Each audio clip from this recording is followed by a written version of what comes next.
Can you imagine an event so horrific that it wiped out nearly 2/3 of the Jewish population in Europe? Picture this, an era of darkness where humanity was lost and a single group of people was systematically targeted, persecuted, and exterminated. A time when the world stood witness to one of the most gruesome acts of genocide in human history. This was not fiction. This was not a nightmare, but a stark reality. This was the Holocaust, and it's time we delve into its history. It all began in 1933 with the rise of Adolf Hitler and the Nazi Party in Germany. A dark period in history was about to unfold, marked by one man's rise to power and a chilling ideology that would ultimately lead to the loss of millions of lives. Adolf Hitler, a charismatic orator and a shrewd politician, exploited the economic turmoil and societal unrest that had plagued Germany in the wake of the First World War. He promised stability, prosperity, and a return to national glory.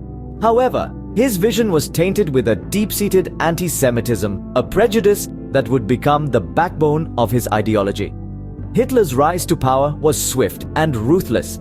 In a few short years, he managed to consolidate his position, transforming the democratic Weimar Republic into a totalitarian regime.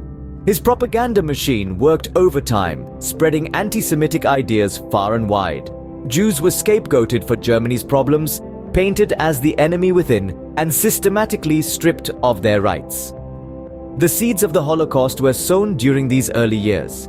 Hitler's policies, the Nuremberg Laws of 1935 for instance, excluded Jews from civil society, prohibiting marriages between Jews and non-Jews, limiting their professional opportunities, and even denying them German citizenship. Meanwhile, in schools, children were taught to hate, indoctrinated with Nazi ideology, and groomed to be Hitler's future soldiers. Anti-Semitism was not just a political agenda, it was becoming a societal norm. Hitler's propaganda was so effective that many Germans bought into his hateful ideology. The world watched in silent horror as the situation in Germany deteriorated. Few could envision the magnitude of the catastrophe that was about to unfold.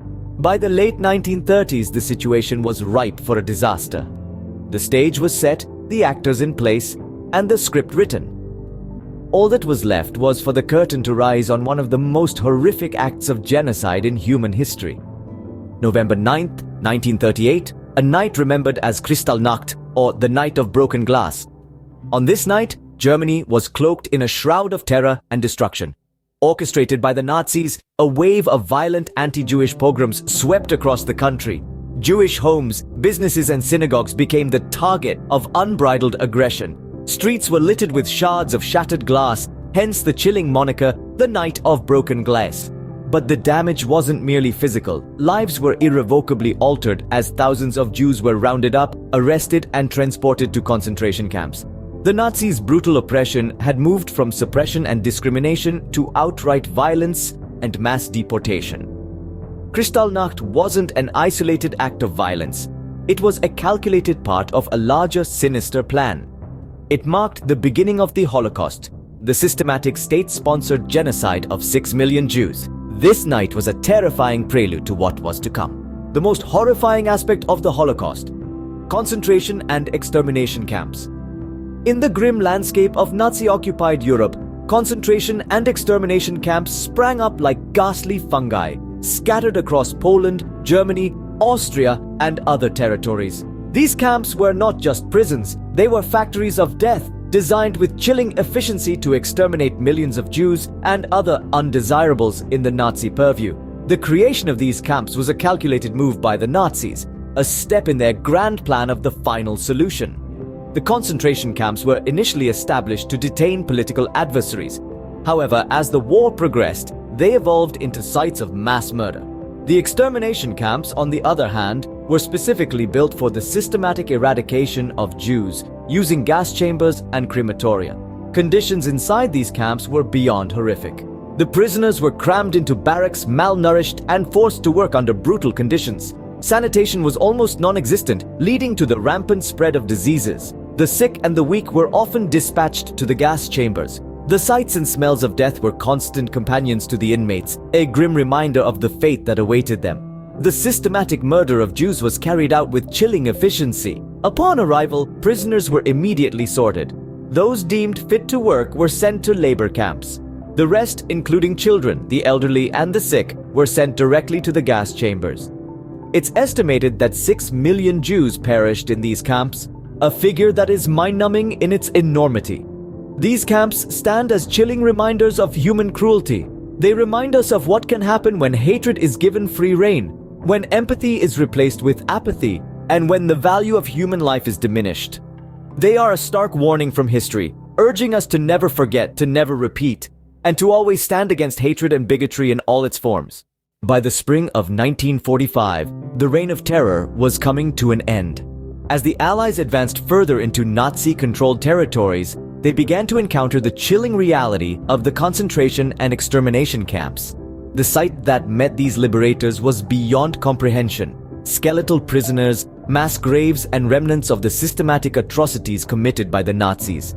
In January of 1945, Auschwitz, the largest of the Nazi death camps, was liberated by Soviet troops. They found around 7,000 surviving prisoners, many on the brink of death. Subsequently, in April, American soldiers liberated Buchenwald and Dachau, while British forces freed prisoners from Bergen-Belsen. Each liberation revealed the depth of human suffering and cruelty inflicted during the Holocaust. The aftermath of the Holocaust was a complex tapestry of grief, justice, and recovery. Survivors, known as the displaced persons, had to grapple with the trauma and loss, rebuilding their lives from the ruins. The Nuremberg trials, held between 1945 and 1946, sought to bring the perpetrators to justice, marking a pivotal moment in the establishment of international law. Yet, the Holocaust's impact extended far beyond the direct victims and perpetrators. It forever altered our understanding of human capacity for both evil and resilience. It compelled the world to vow never again, a promise to prevent such atrocities in the future. The Holocaust ended, but its scars remain etched in history. The Holocaust, a dark chapter in human history, teaches us invaluable lessons. This event, a grotesque display of hatred and intolerance, serves as a stark reminder of the depths to which humanity can sink when blinded by prejudice. One of the most essential lessons from the Holocaust is the importance of remembering. Remembering the victims, the atrocities, the pain, and the suffering. We remember not only to honor those who lost their lives, but also to ensure that such an event is never repeated. Each story, each name, each face serves as a powerful testament to the resilience and strength of the human spirit, even in the face of unimaginable horror. The Holocaust also teaches us the dangers of apathy and silence. It underscores the need for vigilance, for standing up against hatred and bigotry whenever and wherever they arise. Silence, indifference, and inaction can be just as harmful as the acts of hatred themselves. It is our collective responsibility to challenge and confront these destructive forces, to ensure that our world is a place of acceptance, respect, and dignity for all. Another crucial lesson from the Holocaust is the significance of education. By studying this event, we deepen our understanding of the mechanisms and processes that led to such a devastating genocide. We learn about the power of propaganda, the consequences of unchecked prejudice, and the importance of critical thinking and empathy in preventing such atrocities in the future. Efforts to commemorate the Holocaust, such as Holocaust Remembrance Day, are not merely about mourning the past. They are about taking a stand for the future. They are about pledging to uphold the values of justice, equality, and human rights. They are about committing ourselves to creating a world where such a catastrophe is unthinkable. In the face of darkness, we find light. In the face of despair, we find hope. The lessons from the Holocaust have the power to guide us towards a more compassionate, more tolerant, and more just world. Never again should humanity witness such a catastrophe. The Holocaust, a tragedy of unimaginable proportions, has left an indelible mark on history. We've journeyed through the rise of Hitler and anti-Semitism, witnessed the horrors of the Night of Broken Glass, and explored the chilling reality of the concentration and extermination camps. We've seen the end of the Holocaust, the liberation of survivors, and the immense cost of human life. We've learned lessons of tolerance, empathy, and the dangers of hate and bigotry. But what's most important is not just to learn about the Holocaust, but to remember it. To remember the 6 million Jews who were systematically murdered. To remember the survivors who endured unimaginable atrocities. To remember the heroes who risked everything to help. This remembrance is our duty, to honor the lives lost and to ensure such a tragedy never happens again. Remember the Holocaust, remember the lives lost, and remember the lessons it taught us.